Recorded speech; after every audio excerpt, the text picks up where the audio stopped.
श्री रामकृष्ण लीला प्रसंग स्वामी शारदानंद जी द्वारा लिखित पाठ संख्या 10। कामारपुकुर में धार्मिक परिवार। क्षुदीराम जी के परिवार स्थित सभी लोगों की विशेषता। श्री क्षुदीराम जी के धार्मिक परिवार में स्त्री पुरुष सभी में एक विशेषता विद्यमान थी। पर्यालोचना करने पर पता चलता है कि आध्यात्मिक सूक्ष्म शक्तियों पर अधिकार होने के फलस्वरूप उनमें से प्रत्येक में इस विशेषता का उद्भव हुआ था। श्री क्षुदीराम जी तथा उनकी धर्मपत्नी में उस प्रकार की विशेषता असाधारण रूप से प्रकटित होने के कारण ही संभवतः उनकी संतान संततियों में भी उसका संचार हुआ था। श्री क्षुदीराम जी से संबंधित इस विषय की बहुत सी बातें हम पहले ही कह चुके हैं। अब यहाँ पर श्रीमती चंद्रमणि के संबंध में तत्संबंधी एक घटना का उल्लेख करना अनुपयुक्त न होगा। उससे यह स्पष्ट हो जाएगा कि अपने पतिदेव के सदृश श्रीमती चंद्र देवी में भी समय समय पर दिव्य शक्ति का विकास होता था। यह घटना राम कुमार जी के विवाह से कुछ काल पूर्व की है।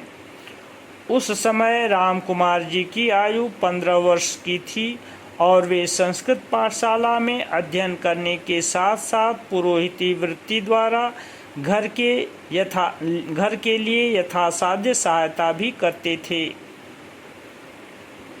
चंद्रा देवी के दिव्य दर्शन संबंधी घटना। आश्विन महीने में शरद पूर्णिमा के दिन, जिस दिन बंगाल में कोजागिरी लक्ष्मी पूजन होता है, राम कुमार जी भुरसोबो नामक ग्राम में एक यजमान के घर लक्ष्मी पूजन करने गए थे। आधी रात बीत जाने पर भी पुत्र को लौटते हुए न देखकर श्रीमती चंद्रा देवी अत्यंत चिंतित हो गईं और घर से बाहर निकलकर उनकी राह देखने लगीं। कुछ समय इस प्रकार बीत जाने पर उनको ऐसा दिखाई दिया कि मैदान को पार कर भुरसोबो की ओर से कोई कामारपुकुर आ रहा है। अपना पुत्र आ रहा होगा यह समझकर अत्यंत उत्साह के साथ 2-4 पग आगे बढ़कर वे प्रतीक्षा करने लगीं, किंतु आगंतुक व्यक्ति के निकट आने पर उन्होंने देखा कि वह रामकुमार नहीं अपितु एक परम सुंदरी रमणी विविध आभूषणों से भूषित होकर अकेली चली आ रही है। पुत्र की अमंगल आशंका से श्रीमती चंद्रा देवी अत्यधिक व्याकुल हो उठी। इसलिए एक अच्छे घर की युवती रमणी को गहरी रात में इस प्रकार अकेली आती हुई देखकर भी वे विस्मित नहीं हुई। उनके समीप जाकर सरल भाव से उन्होंने पूछा, माँ, तुम कहाँ से आ रही हो? रमणी ने जवाब दिया, भुरसोबो से। श्रीमती चंद्रा देवी ने तब अत्यंत व्यग्रता के साथ पूछा, मेरे पुत्र रामकुमार के साथ क्या तुम्हारी भेंट हुई? क्या वह लौट रहा है? एक अपरिचित रमणी के लिए उनके पुत्र को पहचानना कैसे संभव हो सकता है, यह बात उनके मन में एक बार भी उदित नहीं हुई। सांत्वना देती हुई वह रमणी बोली, हाँ, तुम्हारा पुत्र जहाँ पूजन करने गया है, मैं उसी घर से आ रही हूँ। चिंता की कोई बात नहीं है, तुम्हारा पुत्र भी आने वाला ही है। श्रीमती चंद्रा देवी तब कुछ शांत हुई तथा दूसरी ओर ध्यान देने का उन्हें अवसर मिला।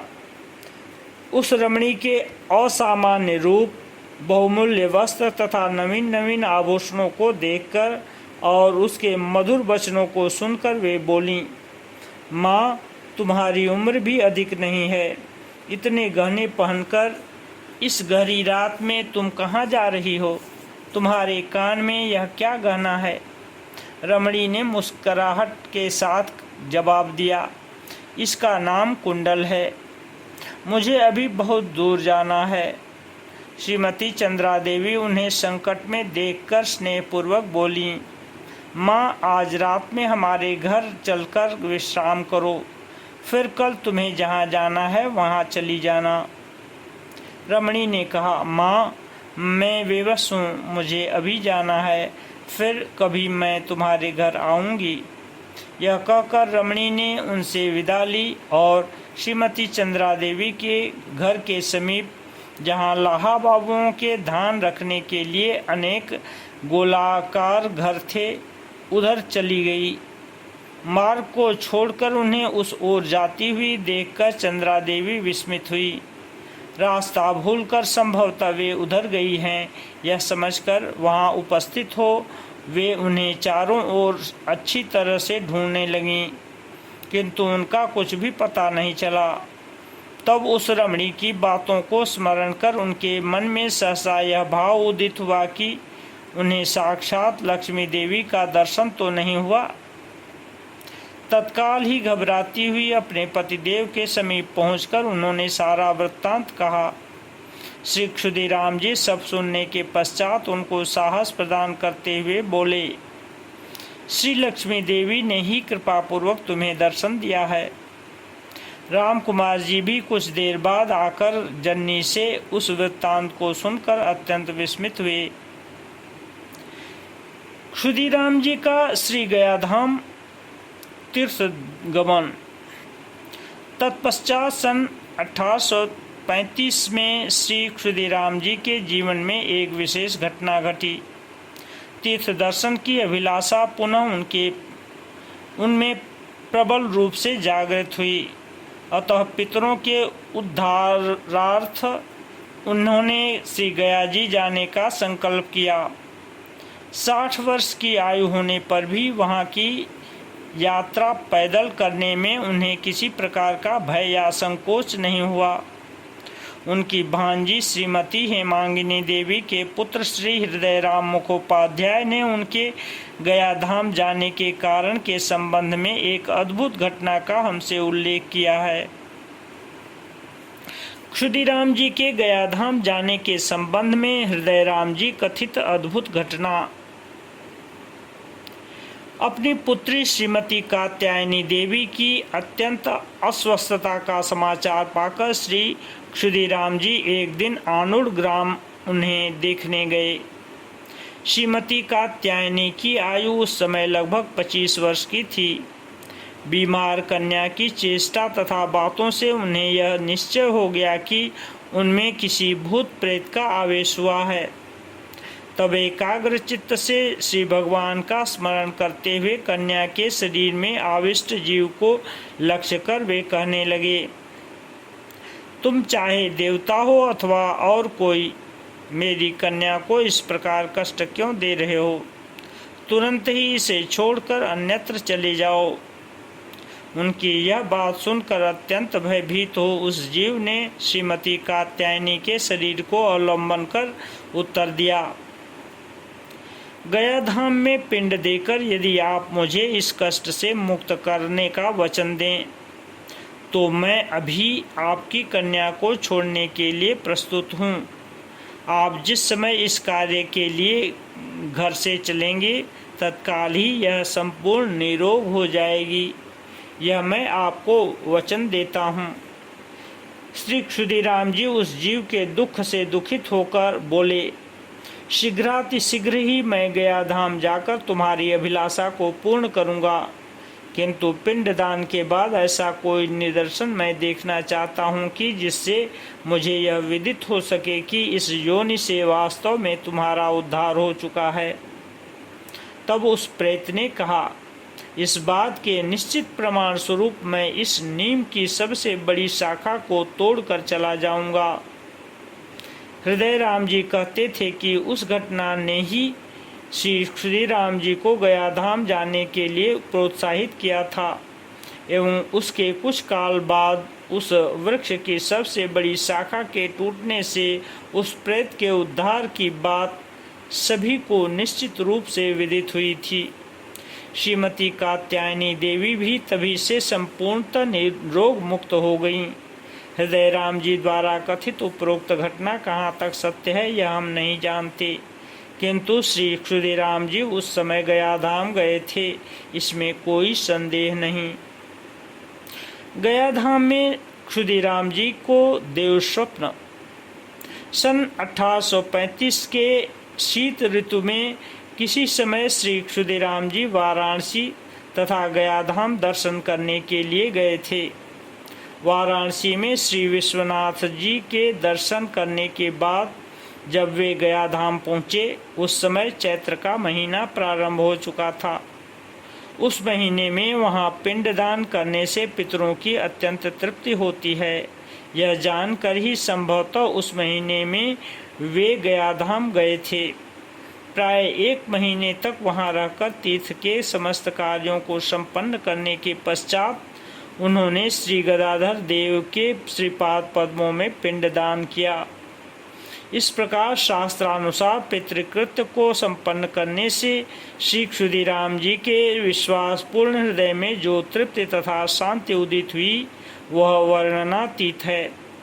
पितृऋण का यथासाध्य परिशोध करने का अवसर पाकर वे अब निश्चिंत हो गए और अपने जैसे अयोग्य व्यक्ति को भगवत कृपा से ही उक्त कार्यों को संपादन करने की शक्ति प्राप्त हुई है, ऐसा मानकर उनका कृतज्ञता पूर्ण हृदय अभूतपूर्व दीनता तथा प्रेम से परिपूर्ण हो उठा।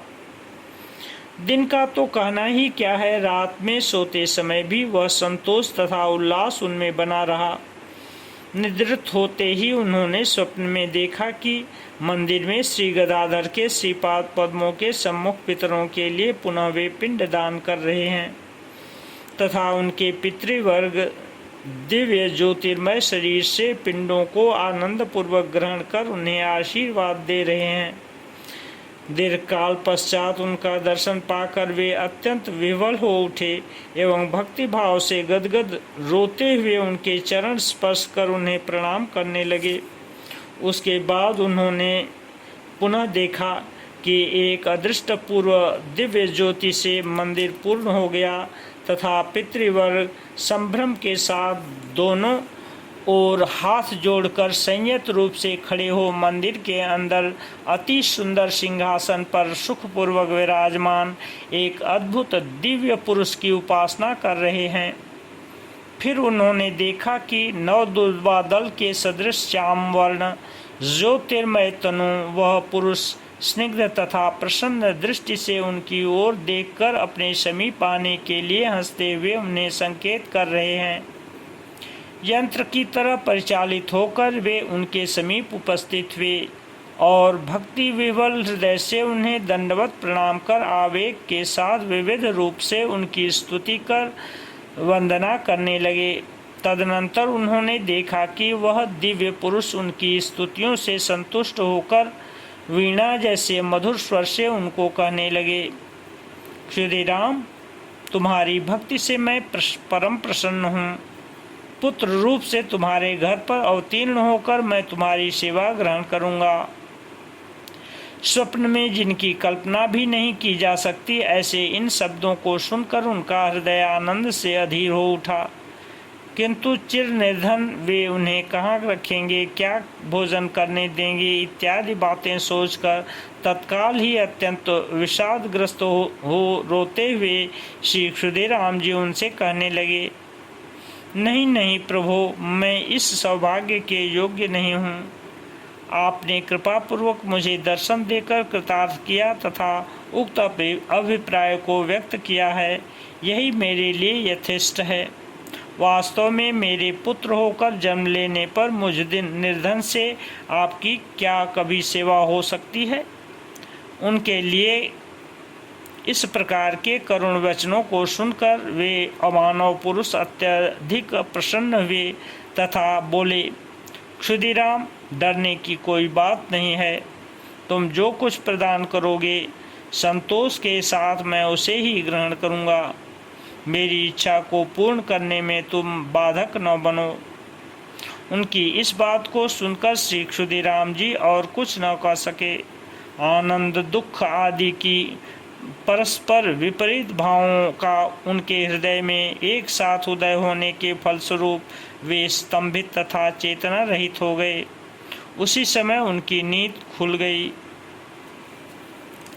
क्षुदीराम जी का कामारपुकुर प्रत्यावर्तन। जागने के पश्चात बहुत देर तक श्री क्षुदीराम जी यह अनुभव न कर सके कि वे कहाँ हैं। इस स्वप्न की सत्यता ने मानो उनके हृदय को अभिभूत कर दिया। स्वप्न की यथार्थता से वे विकलित रहे। बाद में धीरे धीरे जब उन्हें स्थूल जगत का ज्ञान हुआ, तब शैया से उठकर वे उस अद्भुत स्वप्न को स्मरण करते हुए नाना प्रकार की बातें सोचने लगे। अंत में उनके विश्वासपूर्ण हृदय में यह दृढ़ निश्चय हुआ कि देव संबंधी स्वप्न कभी व्यर्थ नहीं होता। अतः निश्चय ही शीघ्र उनके घर में किसी महापुरुष का जन्म होगा। वृद्धावस्था में उन्हें पुनः पुत्रमुख दर्शन करना पड़ेगा, इसमें कोई संदेह नहीं। तदनंतर स्वप्न के साफल्य की परीक्षा किए बिना किसी से उसका उल्लेख न करने का उन्होंने निश्चय किया एवं 2-4 दिन के बाद गयाधाम से रवाना होकर सन 1835 के वैशाख में वे कामारपुकुर पहुँचे। ओम शांति शांति शांति।